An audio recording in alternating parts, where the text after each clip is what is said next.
J'ai soif de ta présence, divin chef de ma foi, dans ma faiblesse immense, que ferais-je sans toi?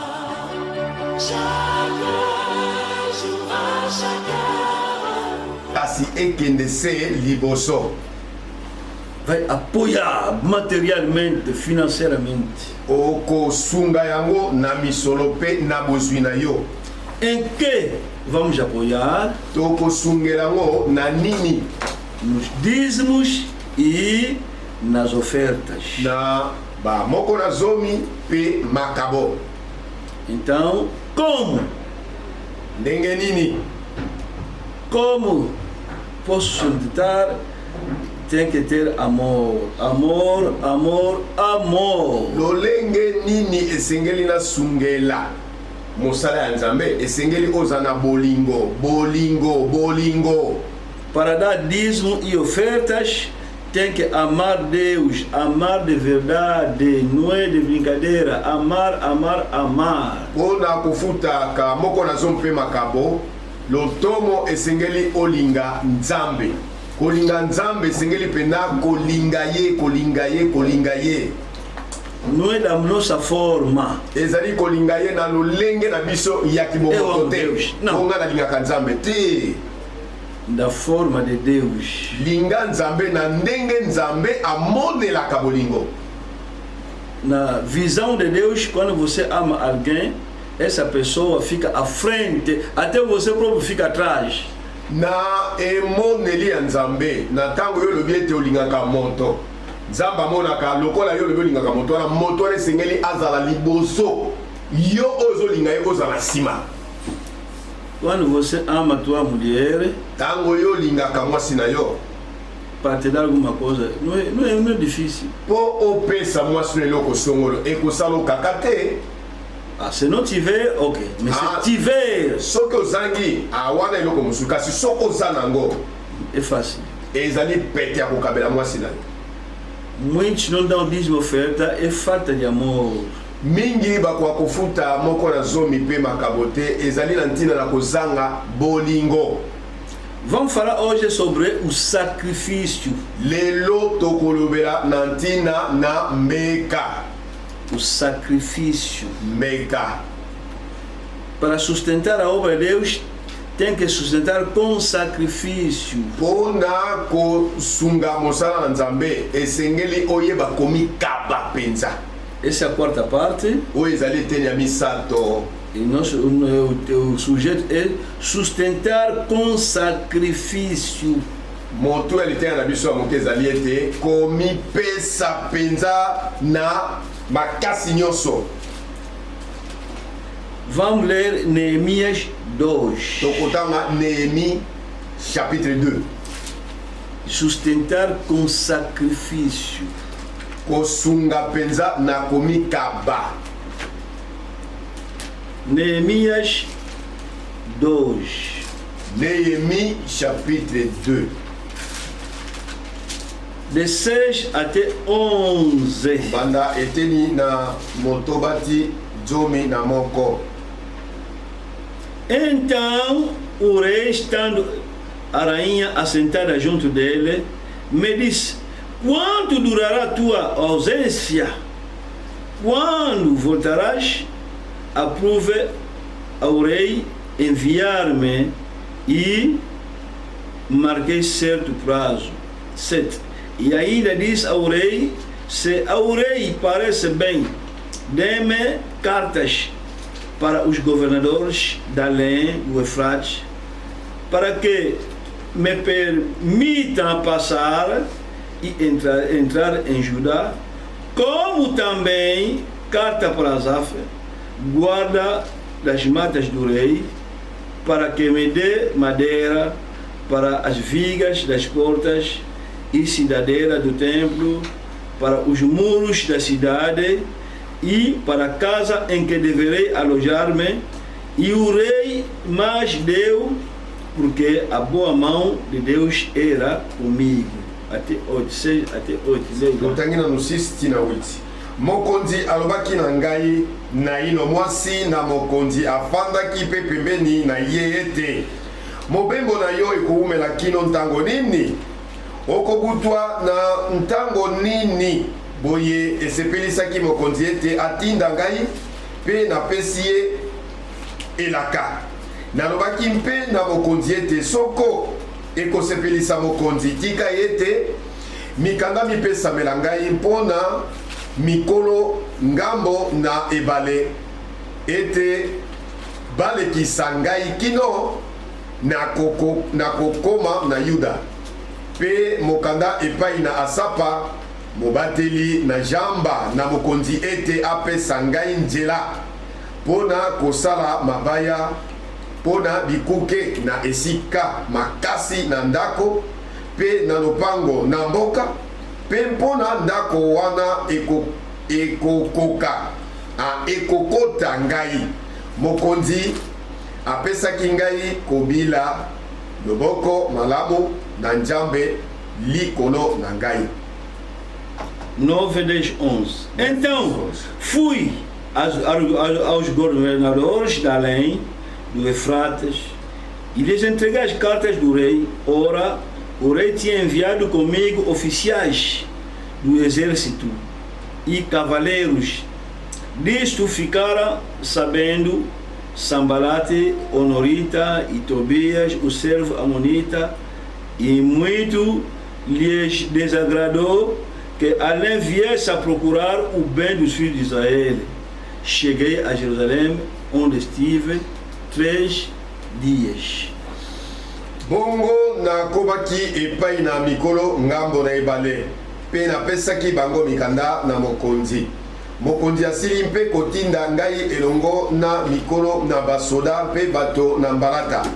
Nde wana yokaki Sanibalata, Moloni mpe mosali Tobia moamona likambo oyo basilikaki mingi ete moto ayei mpona koluka malamu na bana na Israele. Boye nayaki na Yerusaleme pe nazalaki wana mikolo misato.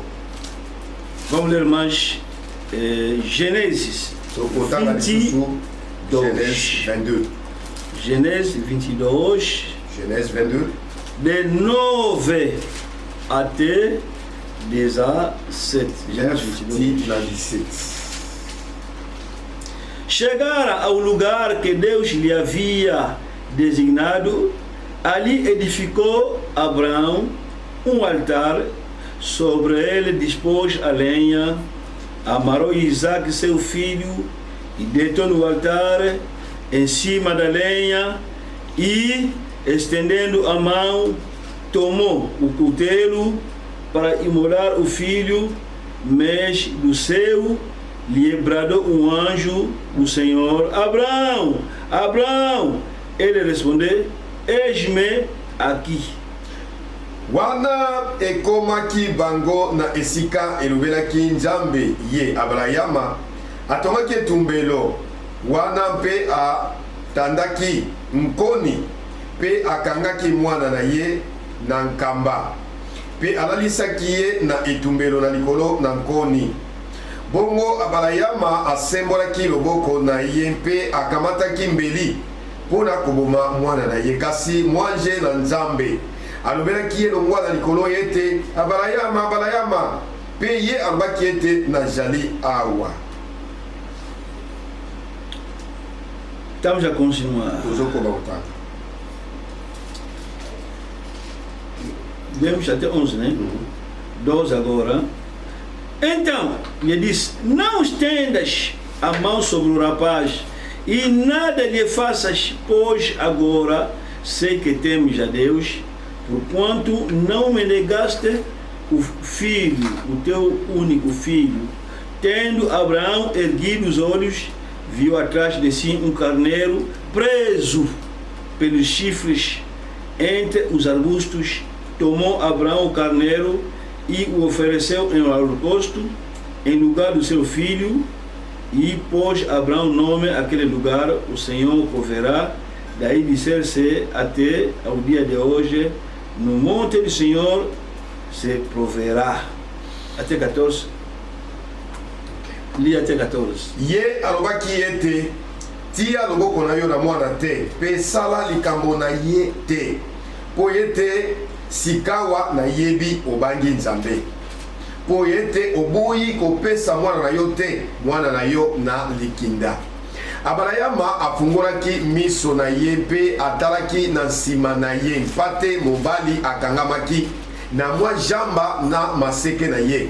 Abrahama akendaki akamataki mpate mobali pe apesaki ye lokola mbeka na kotumba na esika na mwana na ye. Bongo Abrahama abiangaki esika yango Yawe yile lokola ejali koloba makino lelo oyo ete na ngomba na Yawe ekopesama. De 15 até 17. 15 na 17.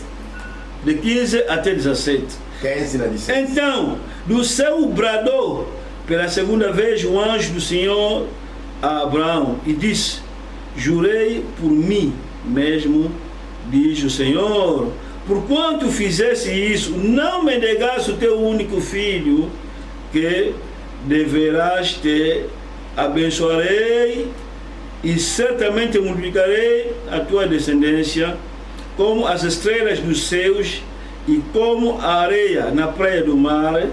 A tua descendência possuirá a cidade dos seus inimigos. Mwange na Yawe alobaki na Balayama mbala na mibale longwa na likolo ete Yawe alobi ete nasili kokata ndai na nkombo na ngai mpenza po yete osili kosala oyo pe oboyi kopesa mwana na yo te mwana na yo na likinda na kopambola yo solo pe na kofulukisa bana na yo lokola mioto na likolo pe lokola jelo na libongo na mai. Bana na yo bako botola bikuke na bayini na bango. Vou orar.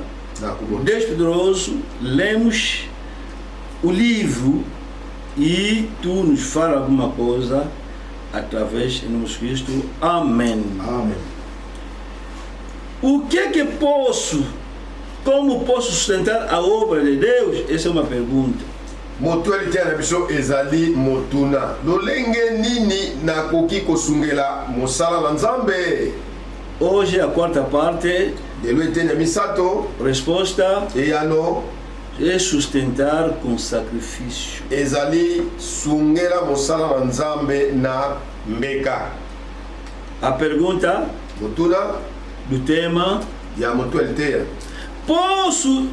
Como posso sustentar a obra de Deus? Lolenge nini na sungela mosala na Nzambe. Hoje, a resposta é sustentar com sacrifício. Sunga mosala to sungela mosala ngona mbeka. Aqui estamos a ler dois homens de Deus. Awa to zali kotanga bato babale ya Nzambe. Que se sacrificaram por Deus. Oyo bami pesa ki penza na mbeka po na Nzambe. Neemias, Neemi e Abraão. Pe Abalayama. São dois exemplos que estamos a falar. Ezali bandakisa omi bale to ali kolobela. Desde domingo até hoje. Tikino lelo. Neemias e Abraão. Na pe Abalayama. Se há pessoas que podemos dizer que se sacrificaram, são esses dois. Dentro deles são esses dois. Soki ezali na bato oyo bandimaki komi pesa na mbeka po na Nzambe na kati na bango bato mibale Nehemia na Abalayama. Viste o sacrifício de Neemias. Omonaki pena mbeka oyo Nehemia apesaki. Não sei se irmão acabasse de ler o que lemos hoje sobre Neemias. Na yebite ndeko soki olekaki na kosisa kotanga bisika tosi kotanga lelo mpona Nehemi. Neemias não era qualquer pessoa, era grande personalidade. Nehemia azalaki moto pamba te kasi azalaki moto monene. Neemias conversava com o rei, o grande rei Artaxerxes daquela época. Nehemia azalaki moto azali kosolola monoko na mokonzi Artaxerxes ya eleko na ye. Sem amor de Deus, não é Neemias que pode se deslocar lá onde mora o rei até vir Judá. Kozanga bolingo na Nzambe ekoya kozala Nehemia te na kibomoto kaka atika ndako ya mokonzi kuna na mboka epa azalaki na bowumbu akende ti epa na bandeko na bayuda. Irmão, bandeko, você já começa a trabalhar na presidência. Yo soki lelo komi kosala na présidence. Torna uma boa razão para não vir mais na igreja. Ekokomelo penda ntina ya kafu pote oyaka lisusu na lingomba te Mas, kosambela. irmão, você não parece... muito trabalho. So batuyo ndeko mona na sute musala mingi. Eu ando com o presidente. Nga na tambola na président. Malange, tudo. Malange. Nakendaka Malange. Província de Zaire. Não tem tempo, irmão, não tem tempo. Naza pena ta musute ndeko. Orgulhoso. Oh, boyozaka mutalolendo. Orgulhoso. Ozanoka mutalolendo. Neemias não era qualquer pessoa. Neemias azalaki moto lokola moto nyonso te. Grande homem. Azalaki moto monene. Acabamos de ler aqui Tosili kotanga awa boye no Neemias 2, na Néhémie chapitre 2 no versículo 6. na verset 6. Neemias 2, Néhémie chapitre 2 no versículo 6, na verset 6. dizendo assim: Kulobaka boye então o rei, estando a rainha sentada junto dele, me disse: quando durará a tua ausência? mokonzi alobaki na ngai na ino mwasi na mokonzi afandaki pembeni na ye ete mobembo na yo ekoumela kino ntango nini. Está se falando assim. Ezoloba boye Eles estão se falando, ele, o rei, está perguntando Neemias assim, boca a boca. Não é no telefone, boca a boca assim. atunaki Nehemia motuna te na telefone kasi na monoko boye penza.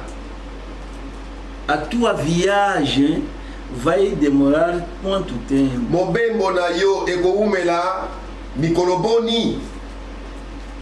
Irmão, se fosse você Eko soki ezalaka yo que fala com o presidente assim, oyo asolaka na président boye só orgulho que você vai ter. kaka lolendo wapi oyo kozala nango. Nem mesmo visitar irmãos não vai fazer mais. Na bandi ete kokende kotasu bandeko okokwasu osala yango te Grande homem, mpo obengami moto monene fala para o presidente. asololaka na mokonzi. Ainda só com o presidente você não fala com ele, só fala com o governador. Olha só o orgulho que você já tem. tala kutu président batu te oyo osololaka na ye osololaka na moyangeli to mpe guverner ya mboka. Tala lolendo ozalaka nango. Ainda só um ministro só que você conhece com ele. Olha só o orgulho. kaka ministre songolo oyo osala liyebani na ye. Tala ndenge okoma moto ya lolendo.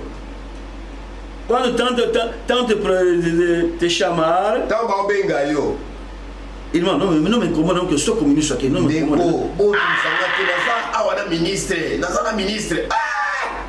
E talvez não está com o ministro também. mbaa mosusu mpe ozano na ye te Só para a gente saber que esse aqui, esse irmão mesmo, anda a falar com os ministros. mpo kaka bato baba na kokumisa yo ndeko mpena asololaka na baministre bato minene. Ministro que ministre aza nani? esse mundo, ministro é um pagão que se não se converter irá no inferno. tala ministre na yo wana aza neka mopakano ya pamba soki abongoli motema te lobi lobi akendeli felo. O ministro de Deus é mais que ele. Amen. Ministre oyo babengi ministre ya nzambe aleki ministre ya mokili oyo ase oyo. Mas o irmão, kasi ndeko eu não brinco, hein? tanga asa maseki te nasakanaka te. Eu ando com generais. atambolaka bagénéraux. Generais é quem é? Como général aza nani? Cuidado, irmão, quando você está lá com pessoas que você chama grandes homens. kebaka na yo ndeko ntango okutami kuna na kati na bato oyo olobaka baza bato minene.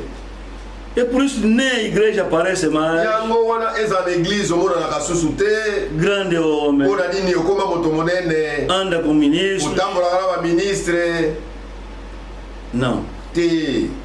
É por isso, começa a ter vergonha de assistir nos cultos. yango wana okóma koyoka soni ya koyaka na mayangani Senão os grandes homens vão se aperceber que oh, esse aqui anda a rezar. noki te bato minene okumisaka wana koloba yo mpo osambelaka.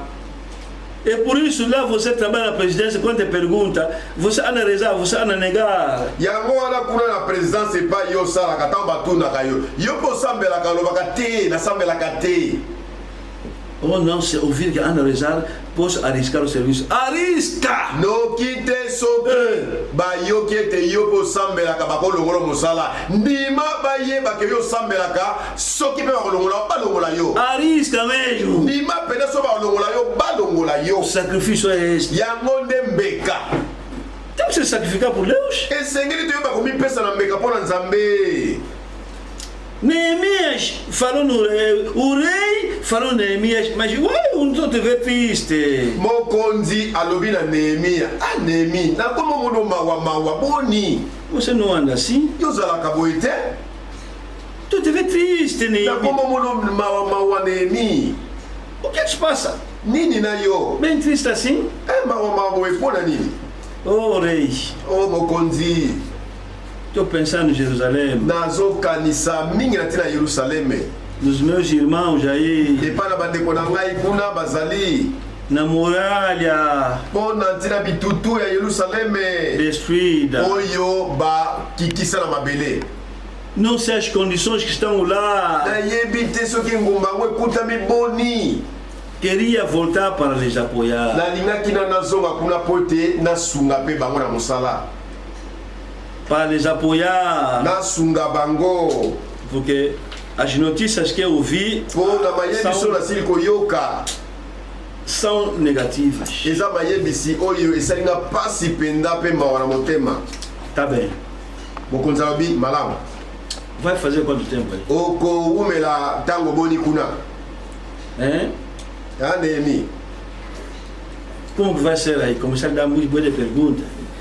Só para saber, porque o rei gosta muito de Neemias já, e está me abandonando essa aqui. Quer dizer, é bem amado do rei. nde mokonzi akoki kopesa nehemi mwa mituna mwa mingi mpo na nini azalaki mpenza kolinga mpenza nehemi ya makasi na motema lokola mwana oyo aboti. Porque ele não quer que se ausentar demasiado. Não, ele é muito importante. alingaki te nehemia awumela mikolo mingi kuna na yerusaleme mpo azalaki mosali moko ya motema na ye.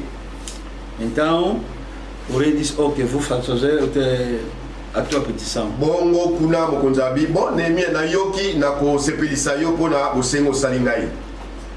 Vamos ler 7. tozotanga eteni na sambo.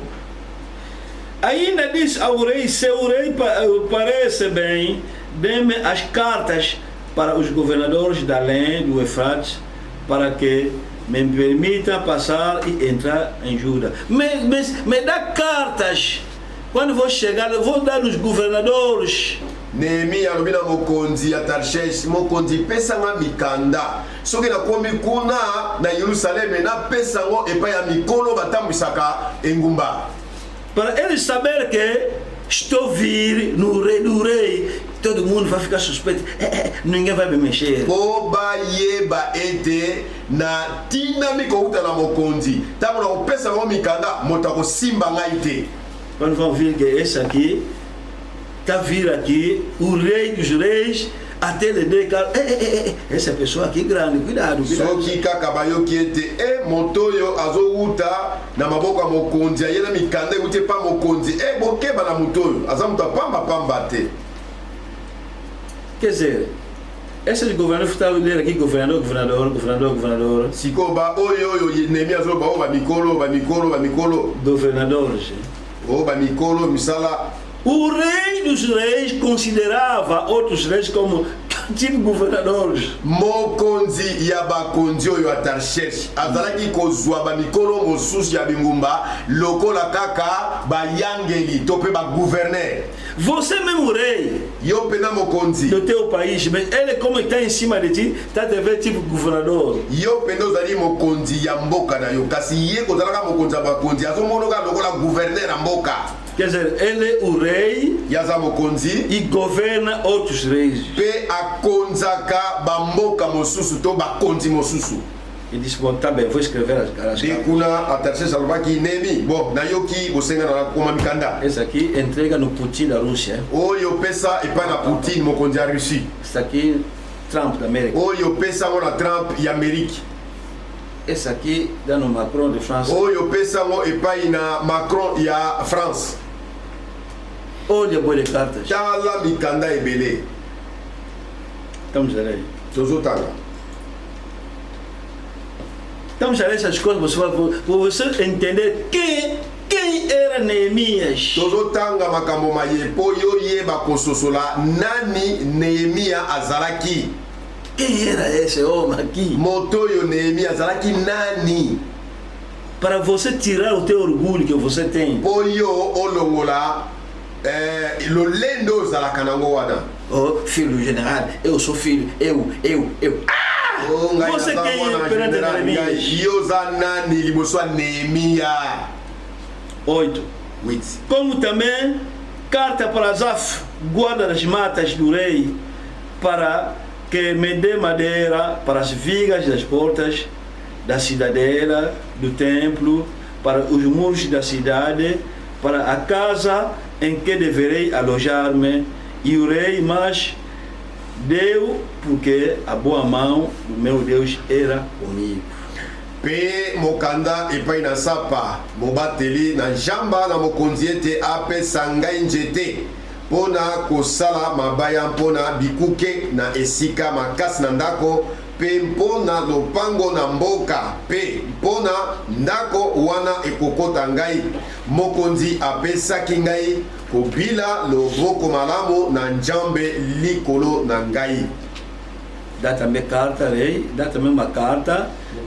Já eu quero cortar madeira, aqueles chefes que estão lá para me dar toda a liberdade e vou construir a muralha de Jerusalém, a casa do templo, portão do templo, me dá autorização. Mokonzi pesa ngai pe mokanda na kwa kopesa na mokolo zamba wana po ete akwa kopesa ngai penda bonsomi ya kokota na zamba kobuka mabaya mpona kotonga oyo ezali penda ekuke ya lopango ya engumba pe ekuke ya tempelo.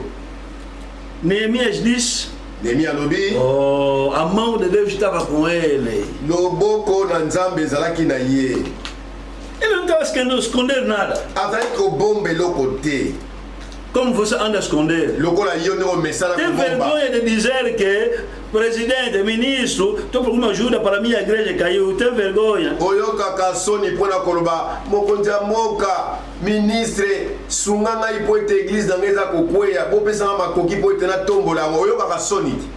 Oh, me dá dinheiro assim, tem óbito, é. Afinal, quem comprar portão da igreja? o bopesanga misolo songolo po ete nakoka kosala eloko songolo nzoka mpona kosomba lopango ekuke ya tempelo. Fala a verdade que a minha igreja está caída, quero fazer isso. A mão de Deus estará contigo. loba penda bosolo ete bopesanga misolo po ete ndako ya nzambe mpa nasambelaka elingi kokweya loba ya solo. E por isso já falasse bué que não rezo, eu não rezo, não sou é minha mulher. Já, então, é por isso que não consegue falar mais disso. yango wana si oloba na bango mbala mingi ete osambelaka no te kaka mwasi oyo moto asambelaka yango nde soni esalaka po oyebisa bango verite. Fala a verdade, Neemias disse no rei, é para o templo, essa madeira vou utilizar para a minha igreja. lobela bango likambo solo mpo Nehemia alobaki mabaya oyo naza nango mposa mpona ekuke ya lopango ya engumba mpe ekuke ya tempelo. Ele disse, a mão de Deus estava comigo. nde alobi loboko na nzambe ezalaki na 9. ngai. Então fui aos governadores da além do Efrate, lhes entreguei as cartas do rei. Ora, o rei tinha enviado comigo oficiais do exército e cavaleiros. bongo nakomaki nakomaki epai na mikolo ngambo na ebale mpe napesaki bango mikanda na mokonzi asili mpe kotinda ngai elongo na mikolo na basoda mpe bato na mbalata. Officiage. Basoda penda oyo apete bakonzi ya basoda. Officiage acompanhara Neemias. Bakonzi ya basoda oyo apete ya kafuka batambolaki elongo na Neemi tikuna. Ele não falou que militares, oficiais. Alobi ya basoda te alobi bakonzi ya basoda oyo apete ya kafukafu. Oficiais significa esses que nós oficiais são aqueles que nós chamamos tenente, coronel, general. Coronel Afonso. Coronel Afonso. Sim, chefe. Vem aqui. Mokonzi, Nazalia, Yaka. Tenente coronel. Lieutenant colonel Edouard. Sim, chefe. Vem aqui. Yakawa. Bon, se prepara aqui. Bongi Bongissa. Vão acompanhar Neemias. Kotambo longo na Neemias place azokende. Então esse aqui é um grande homem. Então ele sente Neemias aqui moto monene. Só para ir na Judá tem que se acompanhar pelos oficiais. Kapo akende na mabele ya bayuda esengeli atambo longo na ba officier. Oficiais e cavaleiros. Ba officier na batoyo batambo na bampunda. Donc aqueles militares que andam com cavalos, né? Omoni basolo batambo na bampunda wana. Por naquela altura não havia nem avião, nem helicóptero pepo ezalaki te, nem carros. Ba makalo pe ezalaki te. Os carros deles eram esses aqui. Makalo na bango ezalaki ne bampunda. Os cavalos, bampunda. Caminhas que acompanhavam os cavalos, camelos, são esses transportes daquele altura. Ezalaki bampunda, bacamela, yango nde ezalaki lokola ba makalo ya eleko na bango wana. 10. Disto ficara sabendo Sambalata e Honorita e Tobias, o servo amonita, e muito lhes desagradou que alguém viesse a procurar o bem dos filhos de Israel. Nde wana eyokaki Sanebalata, Moloni, pe mosali Tobia, momona likambo oyo basilikaki mingi ete moto ayei mpona koluka malamu na bana na Israele. Os inimigos de Israel não ficaram contentes. Banguna Israel basepelaki te ata moke. E quem é esse? Nani oyo aye oyo? Neemias. Kasi Neemi te. Neemias é. Neemias? Aquele que trabalha com o rei. Ele asalaka na ndako ya mokonzi. Sim, aye wana penza. Oficiais que o boi de militares. Aye na officier, basole belé, bampunda. Até trouxe cartas. Governador, aqui mesmo ninguém mexe esse homem. Ayaki na mikanda, potango apesi yango pa moyangeli mutakosimba moto te. 11. Cheguei a Jerusalém, onde estive 3 dias. 11. Boye nayaki na Yerusaleme pe najalaki wana mikolo misato. Depois começou a contar as demarches que ele estava a fazer.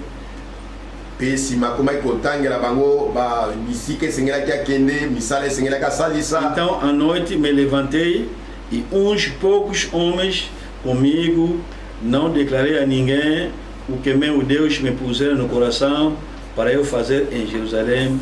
Não havia comigo animal algum, senão o que eu montava.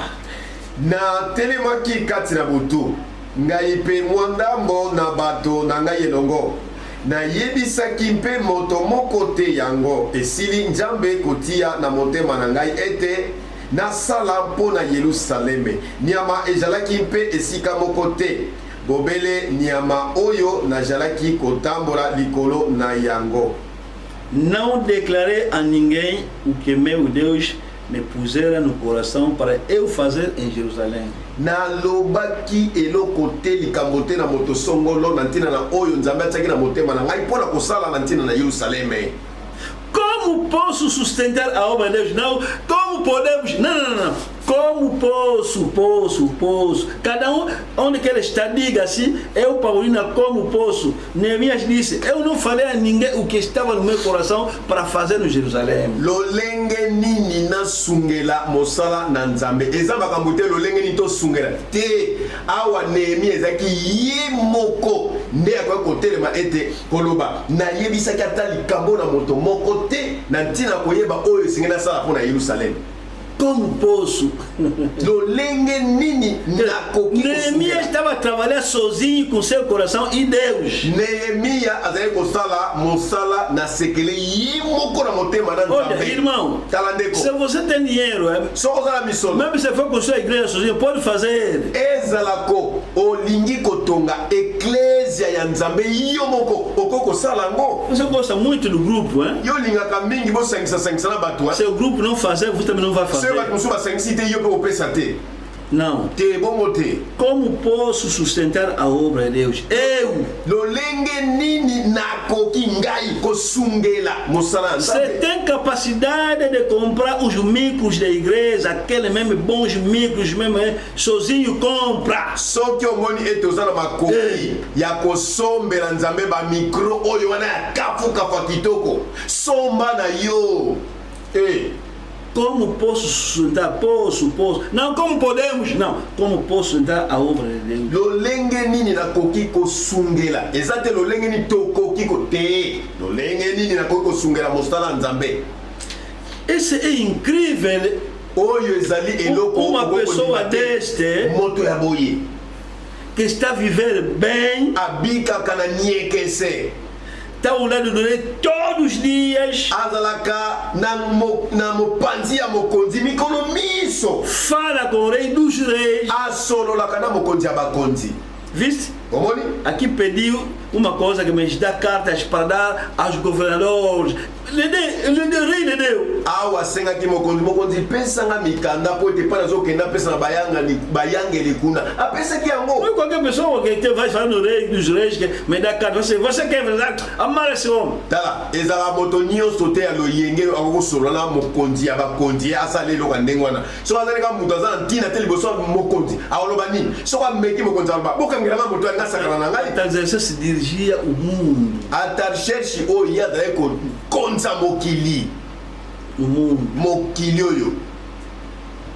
É incrível uma pessoa deste que estava a viver bem, mas se deslocar até Jerusalém só para preocupação da obra de Deus. Eza likambo so bayebi so kondima te tala moto ya boye oyo azali kobika na niekese pene na mokonzi kasi andimi vraiment ete alongwa na mboka wana epai azalaki ti wapi na Yuda epai bandeko na ye. Não é do avião, não, mas de cavalo. Ezalaki na mpepo te na punda atambola pemi atambola bongo na bongo. Não é de avião como hoje. Depois aeroporto, viatura. Não, é do cavalo. Ezalaki na mpepo Cavaleiros. ezalaki na mpepo te ndenge ezalaka lelo na libanda mpepo kuna baavio mpena we omatioke te yatambolaki mpena na bampunda. Quando você ama Deus, tango yo lingaka nzambe tem que prever se sacrificar por Deus. esengeli ondima komipesa na mbeka mpo na nzambe. Tá vendo aqui o rei está lhe perguntar? omoni awa te mokonzi azotuna Vai fazer quanto tempo? na mobembo na kosala batango boni kuna Está a arriscar até o trabalho dele. ozomona azondima soki Está a arriscar. andimi na soki mosali kobeba ebeba nango.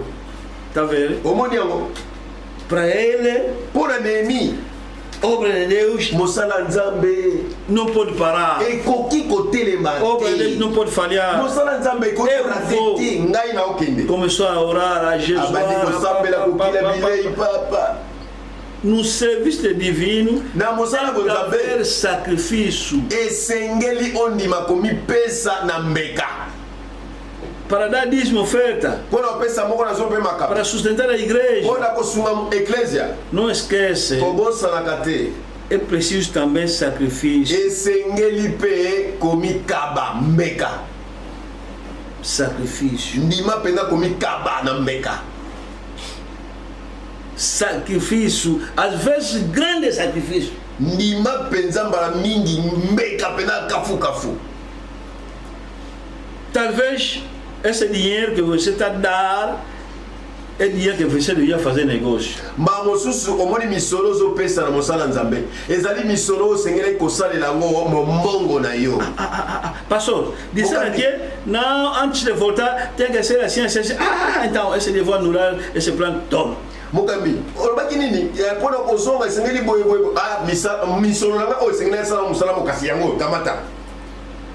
Houve uma reunião ezaki na likita moko na cultura, na ministère da culture, com os pastores, na bakambi, para orientar pona kopesa mayele como vai ser o regresso, as condições, ndenge nini ba condition ya bozongisami ya ba masanga basambeli. tem que haver água, esengeli mai ezala na ba ecclesia, sabonete, esengeli ba sabonete ezala ba sabuni, tem que prever máscara, esengeli kotia pena ba cache-nez, tem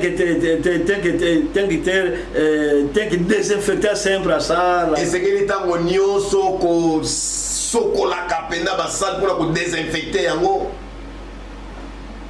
Grandes igrejas como essa aqui Eclésia munene lokola oyo tem que ter aquela máquina que para medir temperatura assim. esengeli machine wana ezala pona ko mesurer température. O pessoal está a entrar para Moto azokota bonenga ye bo mesurer température. quando perguntamos quantos pastores, essa máquina custa 90 mil, uma só. Bayike ya bakambi tanto tunaki siko appareil wana température thermomètre ya température ekuta combien 90 000 moko kaka moko ya pamba. Quer dizer, duas máquinas igual a 180 mil. Deux appareils ndenge wana eza wana 180. Diretor, Direteur, estamos a falar uma coisa que custa muito assim. Então você está nos entrega, ou não temos dinheiro para prever para as igrejas essas coisas. Então depois as igrejas são muitas, não vai dar cada igreja arrisca-se. directeur bongo bapare ezaka chere boye yango ozorekomande biso tosomba kasi yo lokwa ozambula matali pesa biso abite baeglise eza moko te mibale te eza ebele do mbula matali aza na makoki te ya koyeba kopesa bino bamisolo mpo bosomba ngo boye bosala nyonso bino na bino boluka ndenge Agora essa coisa é importante. siko température thermomètre eza très important. Talvez você, irmão, bangoso yo ndeko tem 90 mil, oza 90 000 era para talvez construção. ezalaki ntango mosusu mpo tonga ndako na yo E se afinal, soki eza boye vou anular. te nakotongisa so ndako siko te Sacrifício é este. yango nde babengaka komikaba na mbeka.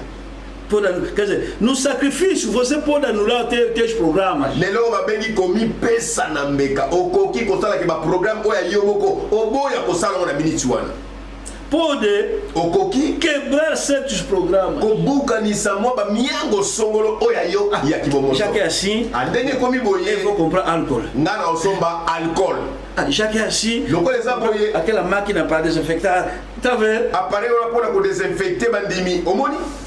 Talvez não era um dinheiro simples, mas já programado por outra coisa, mas por causa de Deus pode destruir para se sacrificar a Deus. mbala mosusu ezali nango misolo te ya pambala ezalaki misolo mpenza solo ekoka me mpona ntina na nzambe yo omoni te mpona nzambe ngai esengeli natia makambo na nga na nsima natie oyo ya nzambe liboso.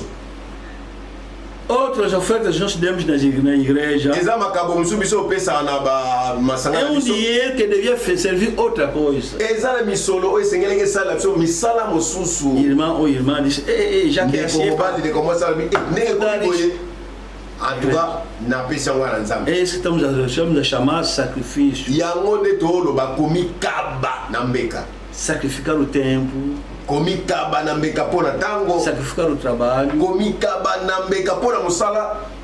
Aqui temos uma equipe, eles têm que sacrificar o trabalho. awa ti ndenge tozoloba boye toza na bandeko mpona ekipe teknike ya mosala nzambe ekende liboso bamikaba mpenza bango baza na biso Desde que nós iniciamos, Uta todos tobanda. estão nas casas, eles sempre estão lá para se sacrificar para que haja comida pela internet. bango uta tobanda bazalaka na ndako ya nzambe mpona kose sakrifie mpona nini internet efaillir te.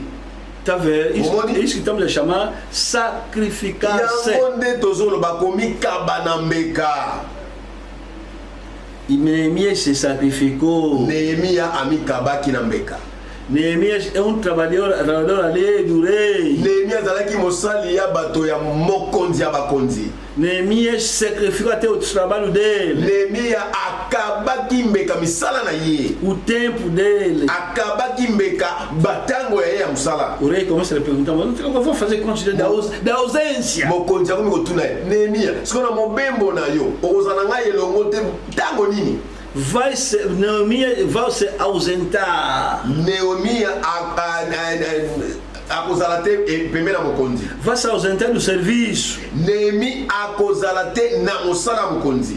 E ainda mais pior, kutu eloko ya motu ya os oficiais aliás todos, quer dizer, o serviço dele se quebrou. ba officier ya batu penza ya mokonzi misala na bango ebomami na miniti wana.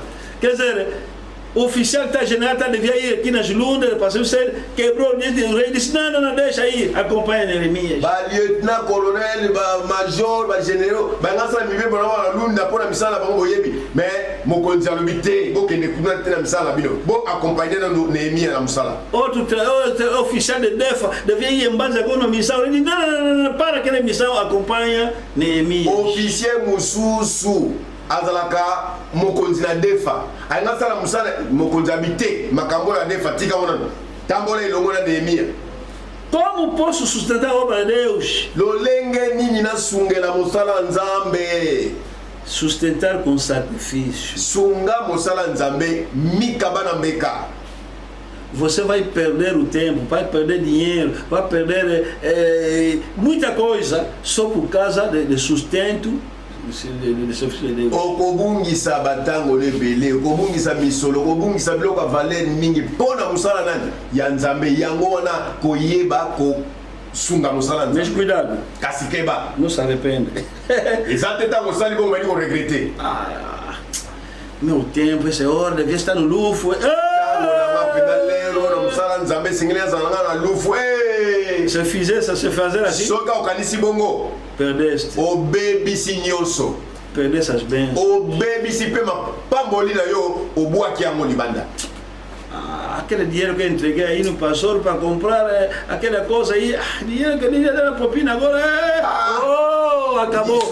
Perdeu essas bênçãos. Misoloana na pesipa mukambi paso mbaparei wana termomètre temperature esengela la kende lufu ndeko katika boye makambo bebi. O sacrifício não se faz assim. Sacrifício za bongo te. O sacrifício se faz com alegria. Eu vou morrer por causa de ti. Quer dizer, quando Jesus disse assim, você sacrificou mesmo. Com toda a vontade acabou. Komika bana meka eza mikaba penza lokola ndenge Yesu alobaki ngai na ndimi na kufela bino. Tango alobaki pe bon andimaki pe akufela ki biso. Nous il va commencer à se repentir mais ezate Yesu comme ko regretter il fallait pas betinga pour la bango. Non. Te bongo te. Sacrifício é importante.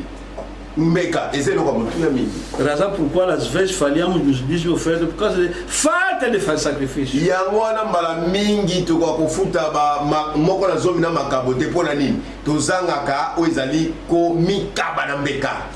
Vamos agora no outro homem que falamos, Abraão agora. Donc isso na moto mosu to lobaki na ntina balayama. Ele também se sacrificou. Yepe amikabaki na mbeka. Abraão, que nós conhecemos nós todos. Balayama obiso baso do yebi. Nós lemos aqui no Gênesis 22. Tutanga aqui a Gênesis 22. Abraão, Balayama. Deus lhe disse para sair onde ele andava a morar. Nzambe alombaki na ye akwa kobima na bisika ya zalaki kobika.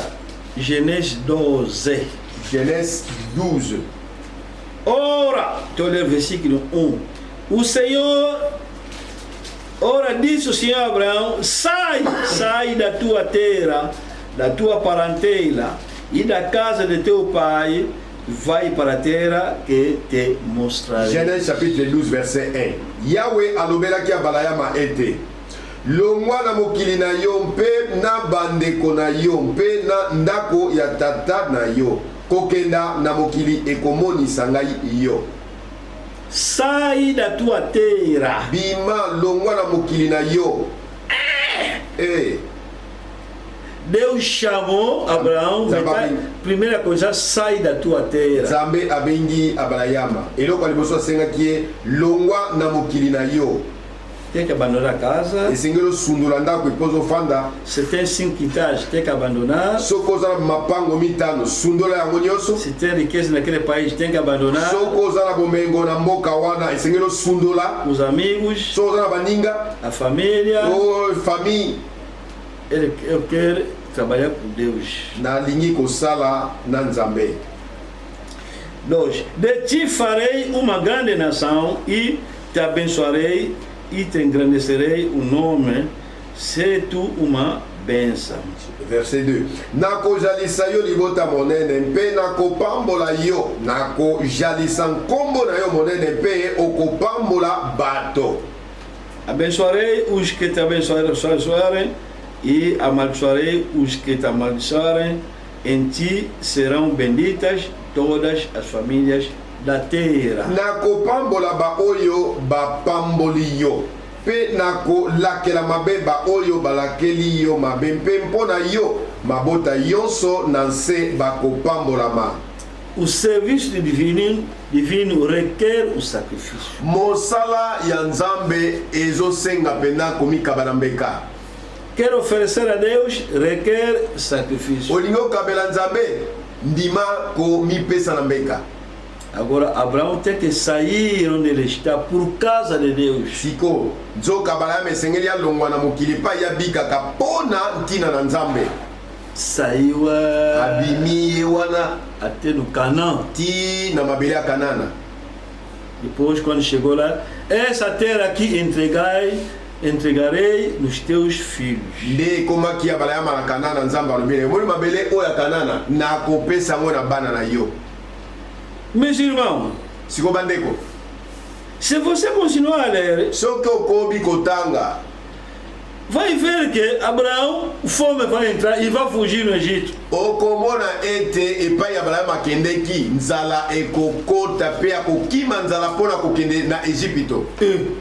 Afinal, esse Deus me chamou para vir morrer fome. Aí no meu país tudo era bem.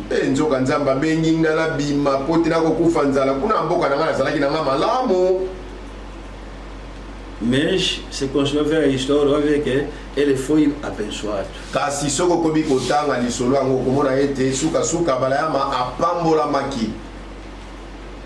De Deus, vou ler assim no Gênesis 13.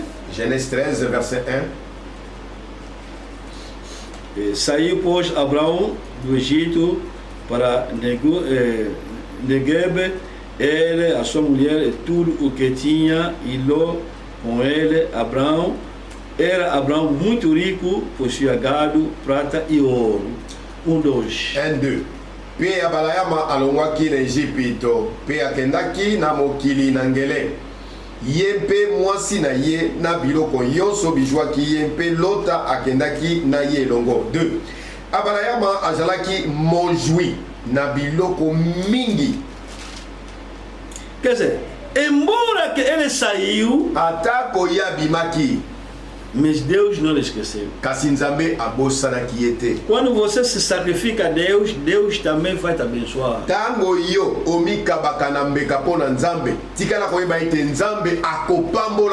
Se sacrifica só. E Deus vai fazer o restante. Se sacrifica só. Quando sair, sai só. Quando entregar, entrega só. Naquele lado, Deus te abençoou. Deus abençoou Abraão. Mas Abraão tinha mais outro problema. Saiu da sua terra com Sara. Sara, tá onde, filho? Tá onde? Mas Deus desapareceu. Disse, bom, vou visitar Sara, vou lhe dar um filho.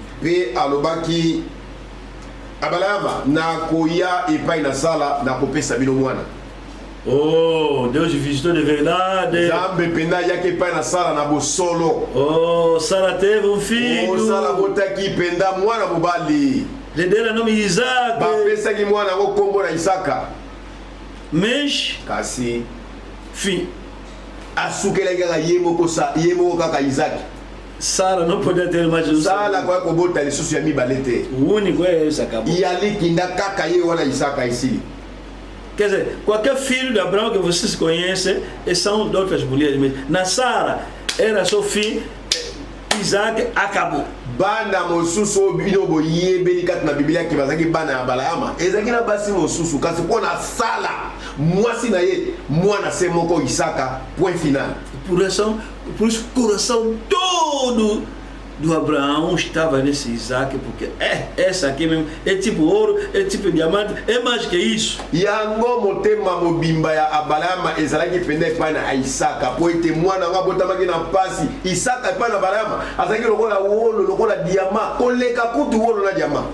Mas aqui no Gênesis 22, kasi awa na Genèse 22 onde que nós lemos hoje, epai totangaki na ebandeli de 9 até 17, kobana na 9 tina 17 vamos ler 1, totanga na 1 verset Gênesis 22, 1.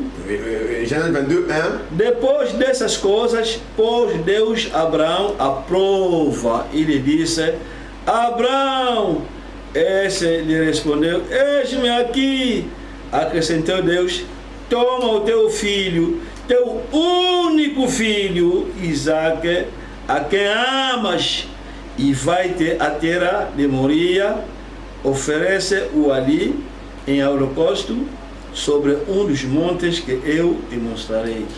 Na nsima na makambo oyo Nzambe amemaki Abalayama alobaki na ye ete Abalayama ye mpe azongisaki ete nazali awa. Ye alobaki ete kamata mwana na yo na likinda Isaka oyo yo olingi pe kenda na mokili na Molia pe kaba ye mpela moko mbeka na kotumba kuna na likolo na ngomba ekolobela ngai yo. Para adorar Deus, dava-se sacrifício. Pona ko gumba bela Nzambe ya solo mbeka ezalaki kopesama. Era animal. Ezalaki mbeka ya nyama. Você arruma o altar. Obongisi na betumbelo. Ponha o animal. Otie nyama. Corta. Okati ye biteni. Aqui no pescoço. Okati ye pena kingo. Derrama sangue. Nde makile kosopana. Fumo. Milinga wane komata likolo. Nzambe soka sepena mbeka na yo asepeli. Mas naquele dia Deus está dizendo a Abraão: me dá sacrifício desse filho Isaac. Kasi yambala oyo na Genèse 22 Nzambe alobi na Balaam pesa ngai mbeka mwana na likinda Isaka. Em vez de pedir permissão Ismael, não, Isaac. Nesika ete Nzambe asenga yata Ismaele yalobi te yete Isaka. Aquele que você ama muito. Oyo yo lingaka mingi na motema. Em vez de deixar ter outro filho aí, numa outra mulher, para pedir, esse mesmo, esse filho. Nesika ete Nzambe azela Abalayama abota mwana mosusu na mwasi mosusu te yalobi kaka Isaka oyo lingaka mingi na motema. A Bíblia diz: Deus provou Abraão. Biblia elobi ete Nzambe ameki Abalayama. Cuidado, irmão, hein? Ke bakandeko. Dízimo, oferta, o negócio também apareceu ao mesmo dia, mesmo tempo. Mbongo ya moko na zombie yango bongisi, mbongo ya makabo yango bongisi. Olingo pesa po mbala moko mbongo penda eyelio osomba. Negócio. Mbongo eyelio. Ceder dízimo e oferta, aquele negócio, você não acabou, não vai ter, conseguir mais tirar. Soki kaka omeki kofuta moko na zombie pe makabo. Libaku ya bombongo eyelio okokoka kosomba ngo lisusu te. Negócio, pá, benefício de 10 milhões. Osali mombongo, papa mileki ya 10 millions. 10 milhões? 10 millions. Bom, vou tirar 1 milhão de dízimo. Nazolongola 10 millions. Oferta, 1 million ya moko na zombie pe makabo. Oferta, bom, 500. Makabo na pesa boni, na pesa 500 000. Ok. Bom, eu vou ficar com 8.500. Bon, on a na 8 millions 500. vai arrumar tudo, pam. obongisi 1,500,000. Ao mesmo tempo, kaka João, aqui apareceu um negócio aqui. kaka na ngongo obongisi 1,500,000 mpo kende kopesa epai na nzambe mbala moko singa na telefone. Jean oza wapi? Tala mombongo moko ezosenga urgent esombama. Sim, é dinheiro que tenho, mas é quanto? Naza na mbongo moko naza na ngwa mais sikoyo baoteka combien? É X. Eza autant. Ei. Agora isso aqui é dízimo, isso aqui já sikoyo 1 million eza moko na zomi 500,000 eza Deus está te olhando agora. nzambe nzoka na pembeni azotala yo.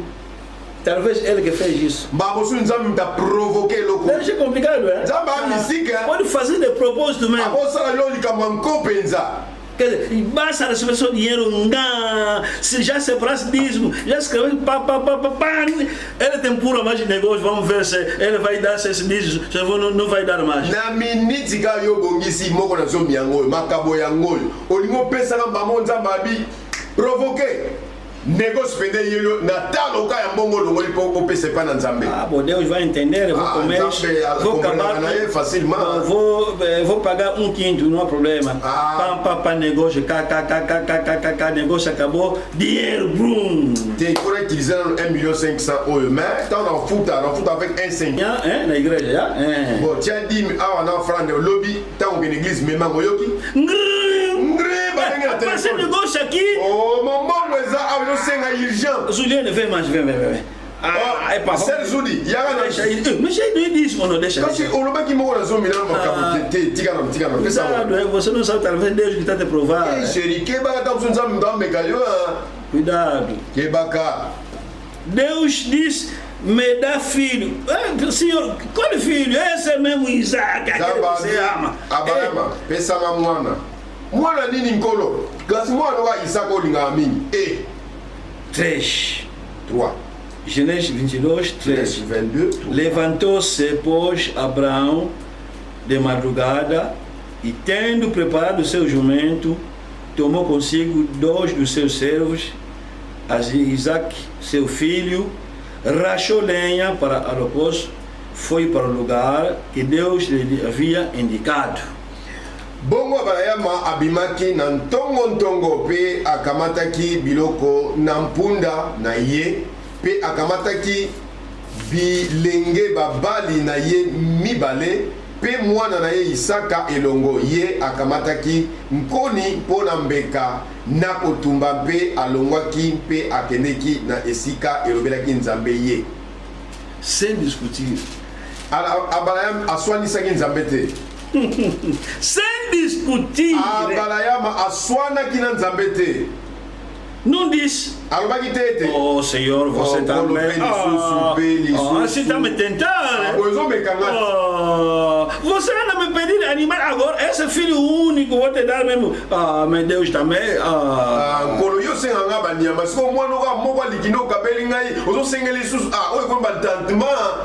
Não falou isso. Não falou. Não falou? Oh Senhor. Tá falando Isaac, tá falando Cordeiro. Fala bem, não te ouvindo bem. É mesmo Isaac, tá falando de Isaac. Essa criança me tá falando. Colo, na moni onde na yoki obiente. Eu sou sem nganga nyama, obi Isaac cara mwana o pesi nganga mikolo. Isaac. Isaac ya sengi. Senhor. Colo. Não posso te pedir desculpa. Esse não consigo pardon. Vou te dar pelo menos 10. Na pessoa tá meme zombie. Mesmo 20, hein? Até 20. Esse aqui é meu coração. Oi, kasi mwana ngam liso na ngam mokonti. Não falou isso. Abraham alobaki bongo te. Não falou. Abraham alobaki yango te. Logo que Deus lhe falou, levantou-se de madrugada, preparou o jumento, tomou consigo 2 servos, Isaac, lenha. Vamos! 3 dias de marcha. 3 jours ya kotambola. 4. Ao terceiro dia, erguendo Abraão os olhos, viu o lugar de longe. Verset 4. Na mokolo na misato Abraham afungolaki miso mpe amonaki esika yango mosika. Nós, em 2015, visitamos Israel, vimos aqueles 2 lugares. Biso na 2015 to visitaki Israel, tomonaki babisika mibale. Vimos onde que morava Abraão, Tomonaki bisika balaya mazai kobika, onde que saiu, quando ele saiu, onde que ele saiu com o filho, epai wapi abimaki na mwana, e vimos também onde que foi com filhos e Jerusalém. pe tomonaki bisika ye akendeki na mwana wapi na Yerusalém. Nós andamos com carro, mas é distante, quer dizer, é da província para a capital. Biso totambolaki na lokalo kasi mosika eza lokola olongwe na etuka to province oye na engumba mokonzi na E capitale. eles andaram 3 dias. Pe bango atambolaki 3 jours. Foram da Bakendeki província para a capital. balongwaki na Jerusalém. etuke ti e balongwaki na etuka ti na engumba mokonzi Yerusalém. Por quê? Ponani Essa monte que deveria sacrificar se encontra no Jerusalém. po ngomba oyo ya Moria epai ya esengelaki apesa Isaac na mbeka ezaka na Yerusalém. Esse que está se falando Moria, é em Jerusalém. Oyo baba ngomba Moria eza Yerusalém. É esse que se tornou mais tarde Monte Sião. Yango nde nsima na ntango ebongwama ekoma ngomba Siona. Nós saímos lá de autocarro e só para chegar lá, olha, Biso distante. tolongwaki na autobus mpona kokoma kuna tala molai awa mosika. Quer dizer, tipo alguém que está na província ou está vir agora em Luanda. Eza ndakisa moto aza na etuka ya wish azwa siko na Luanda engumba mokonzi. Agora, eles agora, já que não havia não havia carros, então de cavalo. Lokola bango bamakalo ezalaki te na eleko na bango batambolaki na bampunda. Vão, às vezes sobe campo, às vezes fica descansado, vai a pé com o cavalo, sempre assim, 3 dias. Omona batamboli na mpunda likolo ya mpunda soki balembi bakiti bakotambola makolo soki bakomisi bongo na bongo 3 jours. Como posso sustentar a obra de Deus? Lolenge nini nasengeli kosungela mosala na É Nzambe sustentar com sacrifício. e osengeli kosunga mosala na Nzambe na komikaba na mbeka. Primeiramente, Yambo ele está a sacrificar um filho. ye andimi apesa mwana na mbeka. Já é doloroso. Eza eloko ezokisaka motema nano. Já é um sacrifício grande. Ezali mbeka monene. Agora, Sikoyo tem que andar mais 3 dias. esengeli kotambola soki santo. 3 dias a andar para sacrificar o filho bem amado. Veja só. 3 jours ovimbi nano makolo po opesa mwana na yo olingaka mingi na motema na mbeka. Mas Abraão fez isso. Kasi Abraham andimaki kopesa. Foi lá, Ake kuna arrumou. abongisi O filho até está perguntando, papá, mas está onde? Não estou vendo aquilo. Não, deixa eu ver, hein? utu mwana penda tuni tata bongo mbeka eza wapi ete mwana akomitungisa te Nzambe ye moko akomipesa. Mas afinal é ele. Nzoka mbeka ngo ye penda mwana. Sacrifício é esse. Mbeka yango wana Uma coisa de valor. eloko ya talo makasi Vou dar a Deus. na yango na kopesa na Nzambe. Arrumou Abongisi o altar, arrumou tumbelo abongisi yango lenha, malamu azwi koni atie amarrou o filho, akangi mwana basinga meteu, atie likolo ya bakoni levantou faca. azwi mbeli atomboli loboko Ah, cuidado! alinga tuba moto agangi ekeba Não. kosala yango te. Não era isso. Ezalaki bongo te. É só para te ver se você me ama de verdade. Ezalaka mpona kotala nayeba soki olinganga mpena na bosolo. Tá aí o sacrifício aí, vai. Tala na pembeni na yo Isso aquele mbeka animal omoni aí. yango Tira aquele animal e sacrifica. kamata nyama wana pesa na mbeka na esika mwana na yo. Mas quando fez isso, Kasi esalaki abala ya mabongo Deus disse: agora que estou sabendo que você anda me tremer de verdade. Nzambe atali alobi sikoyo nde na ndimi yo mpena obangaka ngo olingaka ngai ya na bosolo. Agora Sikoyo tô vendo. namoni Filho, aceitaste? mwana na Não negaste. pimeli ngai ye te ondimi. Agora, realmente, você mesmo me de verdade, você não anda me tremer de verdade. Na libiki na moni penda yo obanga kanga yo linga kanga penda solo. Afinal, Zoka aquele gesto que ele fez kaka likambo abalaya masala ki era muitíssimo importante. na miso nzambe zakelo kwa mutuya. Porque no João 3,16, Pona Jean 3:16. lemos isso domingo, Totanga ki yango dimanche passé. está escrito, Komama ete João 3,16, Jean chapitre 3 verset 16. está escrito assim: Komama boye. porque Deus amou o mundo de tal maneira que deu o seu Filho unigênito para que todo que nele crê não pereça, mas tenha a vida eterna. Po ete nzambe alingaki mokili na motindo boye ete apesi mwana na likinda na ye ete moto na moto oyo akondima ye abebisama te kasi ajala na bomoi na seko. Deus, para mostrar o seu amor no mundo, deu o seu Filho único, como Abraão fez, para mostrar que vos amo, vos dar de vida eterna. Nzambe alingaki mokili koleka akamataki mwana ya likinda Yesu apesaki na mbeka pela moko esalaki ya balayama azwi mwana na ye se moko apesaki nde Nzambe asalaki yango na elilingi ete alingi mokili mingi. 1 João 3,16. 1 Jean 3:16. Primeiramente era João 3,16, agora 1 João 3,16. Elo alimoso totangi ezali Jean chapitre 3 verset 16. Siko 1 Jean 3:16. Nisto conhecemos o amor que Cristo deu a sua vida por nós e devemos dar a nossa vida pelos irmãos. Tosili koyeba bolingo na mpo oyo ete ye wana asopaki bomoi na ye mpona biso ekoki mpe na biso ete tosopa bomoi na biso mpona bandeko. Para mostrar seu amor, Deus se sacrificou. Mpona Nzambe amotisa bolingo na ye amipesaki na mbeka. Se você ama Deus, tem que se sacrificar também. Soki olingaka Nzambe esengeli yo mpe omipesa na mbeka.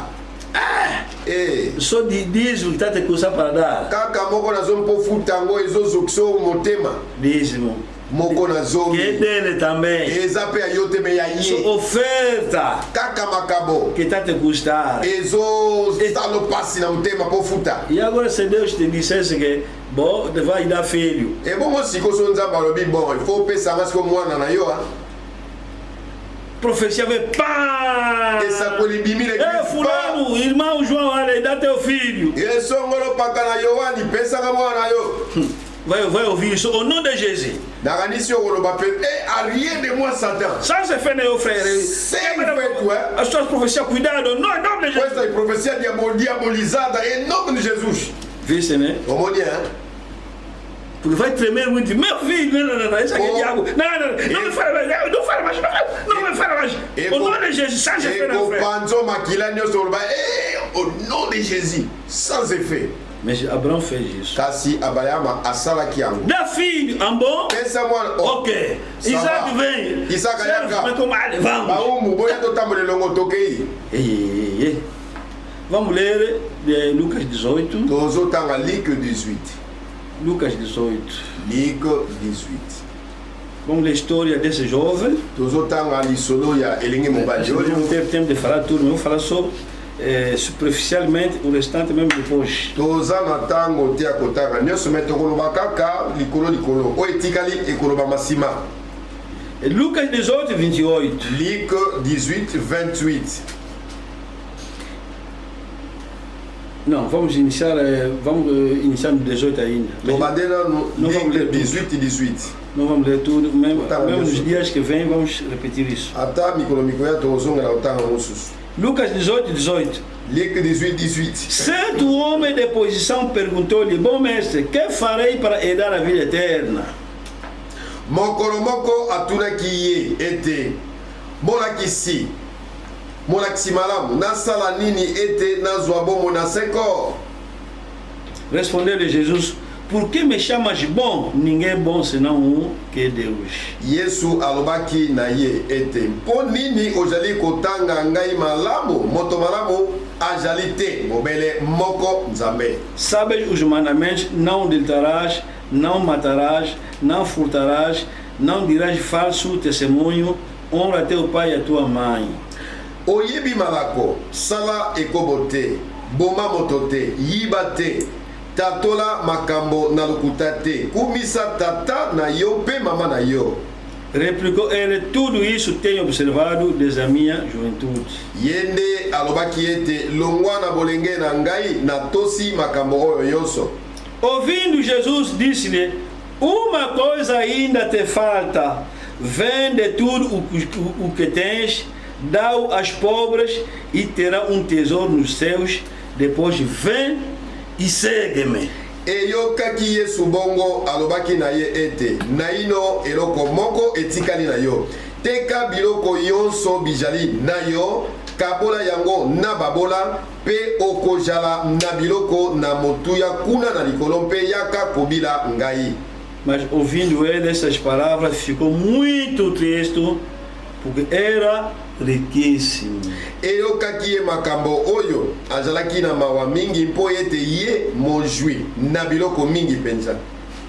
Jesus, vendo assim triste, disse: quão dificilmente entrarão no reino de Deus os que têm riquezas. Emonaki Yesu bongo alobaki ete ezali makasi mingi pona bato na bozwi na mosolo kokota na bokonzi na Nzambe.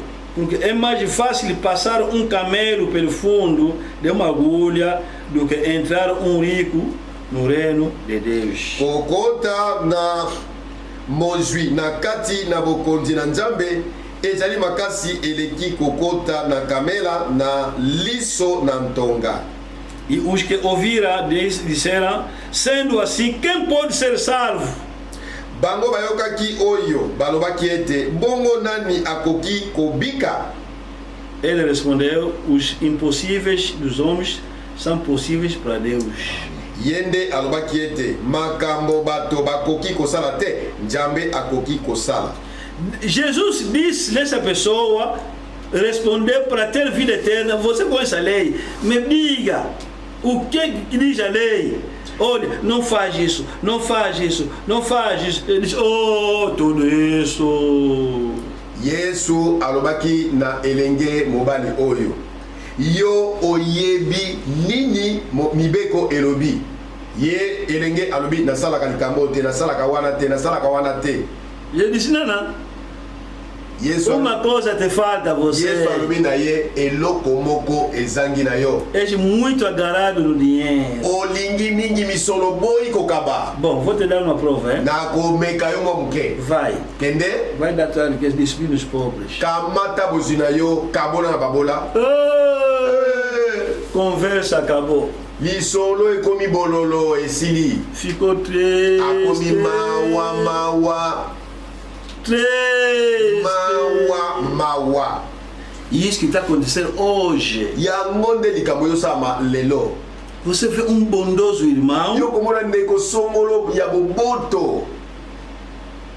Um bondoso irmão. Ndeko mobali ya boboto. Nesse versículo 20. Na verset 20. Sabes os mandamentos? Oyebi mibeko. Estamos a ler de Lucas 18, 20. Otanga Luc 18, 20. Não adulterarás. Osale kobote. Esse irmão vai dizer: oh, eu adultero. Ndeko ya boboto azonti nga ekobo. Não matarás. Kobo mate. Eu matar. Nga ina ke kobo mate. Não furtarás. Yibate. Eu. Nga iko yiba na lekisa. Não dirás falsa testemunho. Tola makambo na lokuta te.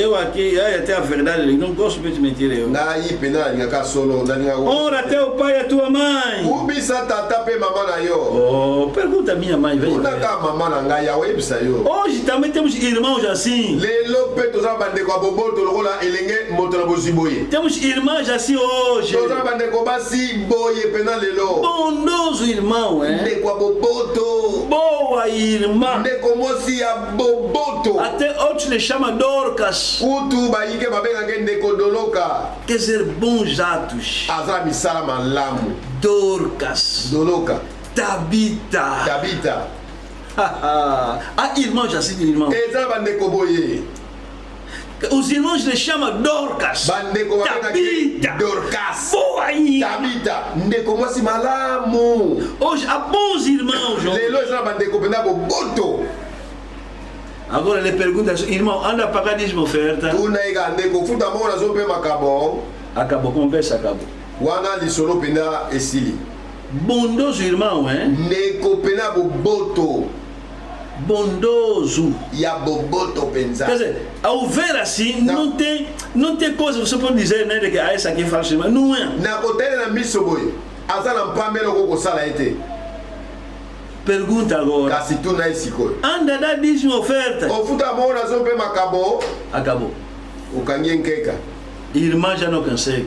ndeko akokoka koyanola yo susu te Ah, eu mesmo naquele lado, naquele. mpenza ndeko kote wana mpenza bolengo Bondoso irmão, afinal não paga dízimo ndeko oferta. boboto nzoka moko nazopemaka bafutaka te Os irmãos pensam que é normal. Não é normal. bandeko bakanisaka ete na boye eza nango normal eza normal te Não é normal. eza normal Se você te não anda, tem fraqueza no dízimo oferta, não é normal. soki ozala na bolembu na kofuta moko nazopemaka bo eza normal te Não é normal. ezali normal Isso significa que você gosta muito dinheiro. etalisi ete yo olingi mingi misolo Não é normal, irmão. eza normal te ndeko Vai só nas nossas igrejas da Sã Doutrina. kende kaka na masanga na biso ya moboko esanto Pergunta só. Tudo Quantos pagam dízimo oferta? Levanta dedos. boni bafutaka moko na zomi mpe makabo botombola maboko Vai ver esses grandes irmãos de 40 anos de mensagem que vão ficar braços aqui embaixo. Oh. Não paga dízimo oferta. okomona bandeko na biso oyo ya bambula ebele 40 ans 30 ans 20 ans bakoka kotombola maboko te soni maboko nyonso ya kokita Outros vão levantar assim. bayike bakotombola boye Le pergunta mais. tuna ye lisusu Anda pagar dízimo sim e oferta alçada. ofutaka moko na zomi sava sikoyo offrande leve ofutaka Olha, Malaquias 3, hein? Malaki 7, 3 7 10. 10 Está falando de duas coisas diferentes. ezolobela biloko mibale keseni moko na mosusu Dízimo é outra coisa. Oferta alçada é outra coisa, irmão. moko na zomi ezali eloko moko offrande leve eza eloko mosusu ndeko Dízimo é dízimo. Oferta alçada é oferta alçada. moko na zomi ezali moko na zomi offrande leve eza offrande leve Quando você irá domingo na igreja, ntango okende dimanche na église paga 100 kwanza, Ofuti. 200, 1000. Não é, não, aquela ali não é oferta alçada. yango wana te offrande leve Não é. yango te Oferta alçada Oferta leve. se dá E pensa quando marcar. você trabalhou, ntango osali beneficiou, ozwi mileki tiraste dízimo. olongoli moko na zomi Aquele dízimo não é oferta, não é oferta, é direito dele, é próprio Deus, é dele. moko na zomi eza te okabeli eza droit na ye Como sócio lokola associé na yo naquele mosala trabalho. na associé Se na ele, mosala. você não devia trabalhar. soki nzambe te makasi osalenga Você tem saúde mesmo, você tem saúde de trabalhar com esse diabo que está te rodeando. yo mpenza oza na bokongulu na nzoto te okoki Ah! kosala na zabolo mpenza alingi konguluma Esse diabo mesmo que está rodeando, sem proteção de Deus, você pode trabalhar você. zabolo alingi kotambola pampamba soki nzambe abateli to koka kosala mosala Agora, quando pode. você paga dízimo, tem que dar também oferta, e por isso se chama oferta alçada, que em francês, offrande élevée. ntango yo ofuti moko na zomi siko oyo etikali mpona komonisa bolingo na mvere nzambe yango nde babengaka offrande leve Offrande em francês, offrande élevée.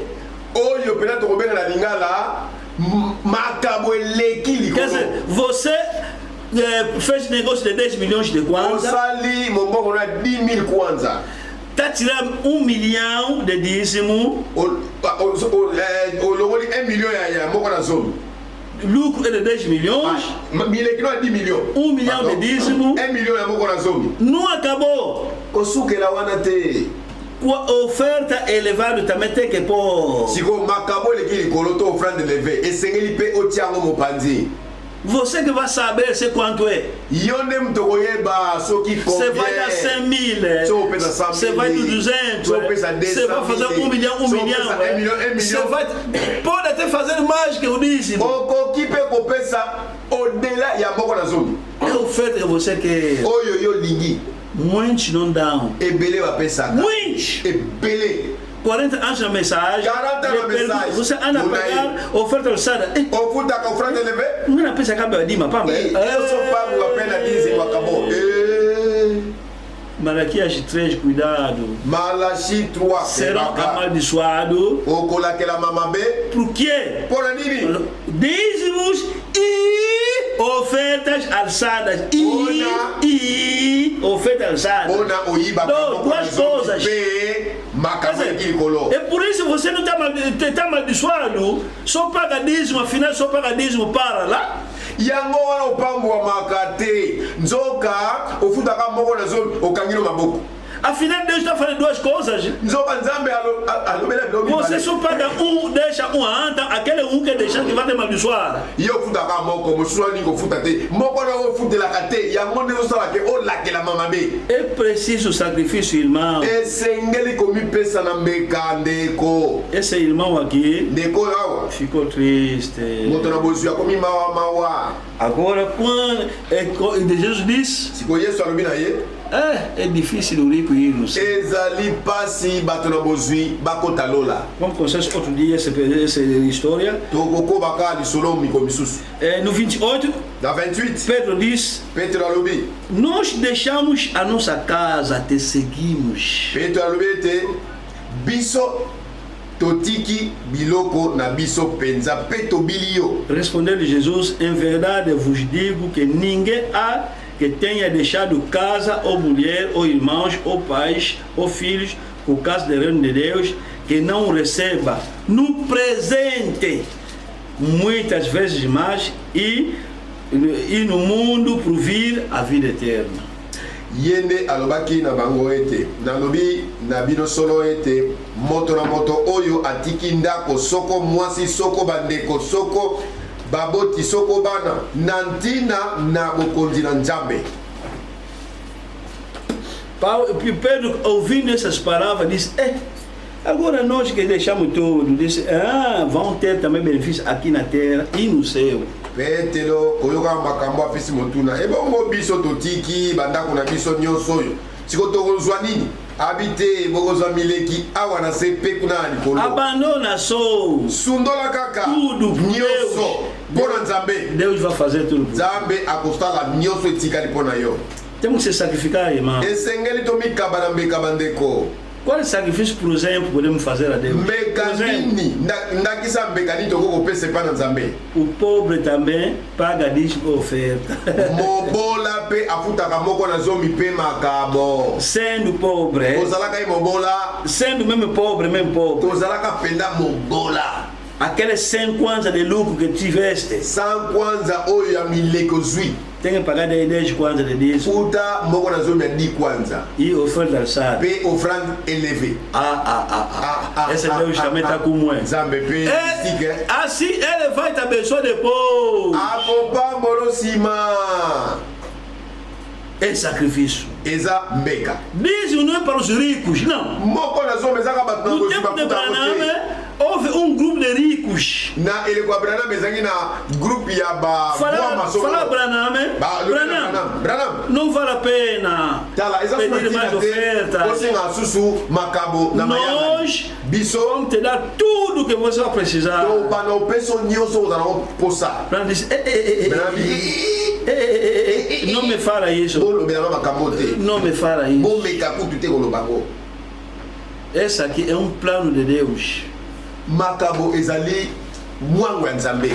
É um plano de Deus. Ezali mwango ya Nzambe. Eu não posso anular a palavra. Na koki jamais kolongola likambo Nzambe akomisa. Même se você é pobre, ata koza mobola, rende pouco, ozwaka muke faz sacrifício, aqueles 5 anos dá dízimo, oferta. Deus sabe, irmã, não se atrapalha, Deus sabe. pesa kaka moko na zomi na yo pe mbeka oyo eleki likolo na 100 kwanza na yo ndeko nzambe ayebi Vou ler rapidamente um versículo aqui. na kotanga na lombango eteni moko awa No Levítico, na balewi Levítico capítulo 27, Lévitique chapitre 27 versículo 33. 27 verset 23 Levítico 27, 33. Está falando Lévitique 27 23 33. ah 33 pardon Está falando dos dízimos. ezoloba ntina na moko na zomi Levítico 27. Lévitique É o último 27, capítulo de Levítico. ezali mokapwasuka ya balewi 33. verset 33 Não se investigará se é bom ou mau, nem o trocará, mas se de algum modo o trocar, um e outro serão santos, não serão resgatados. moto akotuna te soko ezali malamu to mabe mpe akosenja yango te soko mpe ye asenji yango mbe yango mpe oyo asenji yango ikozala bule yonso mibale yango ekosikolama te Pode ler tudo em casa de 30 até 34. ntangango nyonso na ndako 30 ti na 34 Deus está a dizer assim: nzambe aloba boye você tem dízimo. yo oza na moko na zomi Então, o dízimo, moko na você zomi está ir, por exemplo, um cordeiro. ndakisa ozomema mwana ya mpate O décimo.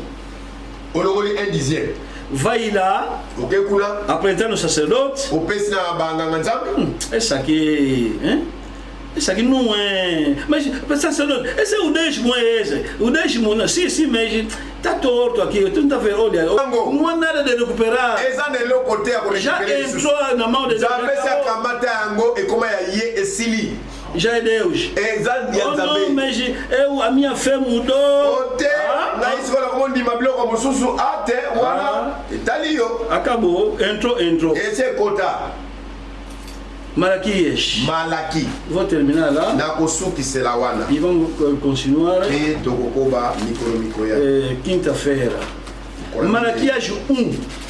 malaki Irmão, é chapitre 1 preciso sacrifício, irmão.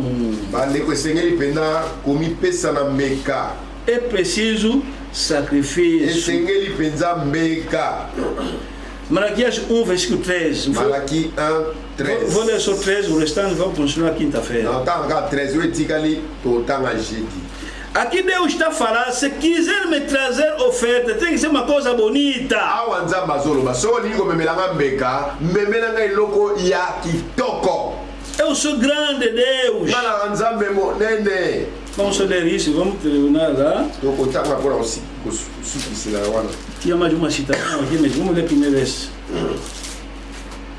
Malaquias 1,13. malaki 1 E dizeis ainda que canseira e me desprezais, diz o Senhor dos Exércitos, vos ofereceis o dilacerado e o coxo, o enfermo, assim fazeis a oferta.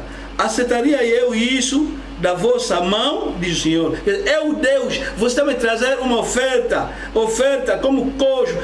Eu mesmo, Deus, para aceitar. ngai mpena nzambe ozomemelanga mbeka lokola tengu ngai nzambe nandima yango Pois maldito seja o enganador que tem um animal sábio no seu rebanho, promete e oferece ao Senhor um defeituoso, porque sou grande rei, diz o Senhor dos Exércitos, o meu nome é terrível entre as nações. mokosi alakelama mabe ye oyo azali na nyama mobali kati na etonga na ye mpe asimbi ndayi kasi azali kobatela nkolo mbeka na yango ebebi mpo na ete ngai nazali mokonzi monene yawe na bibele alobi bongo E no versículo 8, não vamos ler por causa do tempo, na 8 totanga susu te mpo na ntango Malaquias está a dizer, malaki azoloba você está a oferecer um cego, um animal cego, yo ozokabelanga nyama oyo ekufa liso um coxo, tengu tengu enfermo. oyebelaka Daí isso no teu governo você vai aceitar isso. pesa ngo na moyangela mboka na so ondimango Irmão, temos que ter sacrifício na obra de Deus. bande kwesenge toyeba kopesa mbeka na mosala Tem duas coisas para oferecer. Escolha aquele melhor, entrega no pastor. Aquele melhor. oza bilo mibale mpona kopesa nzambe na mbeka ponela nzambe oyo ya kitoko mema epai na mokambi na Tem yo duas violas, 4 violas em casa. Quero oferecer. Deus quer você. Tem aqui uma viola bonita. Pastor, essa viola para a igreja. Não vai naquela viola que já está gasto, cordas, já partiram. Não! Essa é desprezar Deus. oza na mandani na mibale misato mine na ndako so na kati na mandani na wana pona lindanda wa kitoko memango mpena mokambi ta lindanda oyo namemeli nzambe yango sikoyo yo ozomemela nzambe lindanda oyo mabaya kutu se pola deja so ofinika boye eni efuki yango ozomemela nzambe Temos que sacrificar as melhores coisas. esengeli toyeba kopesa nzambe na mbeka biloko ya kitoko Vou ler rapidamente essa brochure. na lombango na otanga Cristo é revelado na sua própria palavra. Cristo é revelado na sua própria palavra. Parágrafo 3. Parágrafo 13. Vou dizer assim. Não, não, babu. Vou ler só bocadinho, o restante mesmo depois. Não, dá uma muque. Oi, tigali atacima. Je venais juste de devenir chrétien. Vou iniciar no meio, mais tarde vamos ler tudo. Eu vinha recentemente de tornar cristão. J'ai dit, Eu disse, Monsieur Maçon, senhor pedreiro, j'ai en premier lieu un devoir envers Dieu. eu em primeiro lugar, eu tenho um dever para com Deus. Je lui donne ma dîme. Eu dou-lhe os meus dízimos. Je vais premièrement lui payer ma dîme. Eu primeiramente devo lhe pagar o meu dízimo. Et j'ai dit, Eu disse. et mon devoir suivant, c'est de payer mes dettes. E o meu seguinte dever é pagar minhas Mon dívidas. père était souvent malade. Meu pai era sempre doente.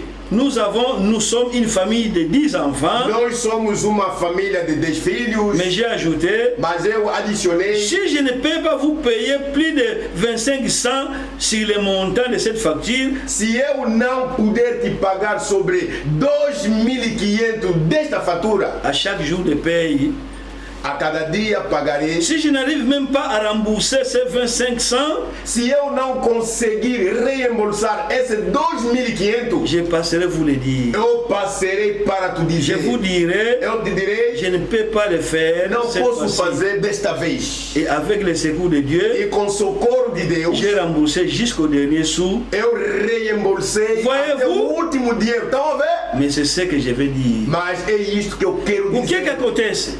Nile salama. Branham era doente, Branham azai kobela. emprestou medicamento na farmácia, Adefa kikisi na farmácia. recebeu picas de boleia. Azwaki batonga mafuta kite. Agora ele tinha que de pagar dízimo. Nzoka esengela Ele ki tinha que pagar dízimo, tinha que pagar também aquelas dívidas. nzoka esengela ki afuta moko nazo mpeba nyongo wana.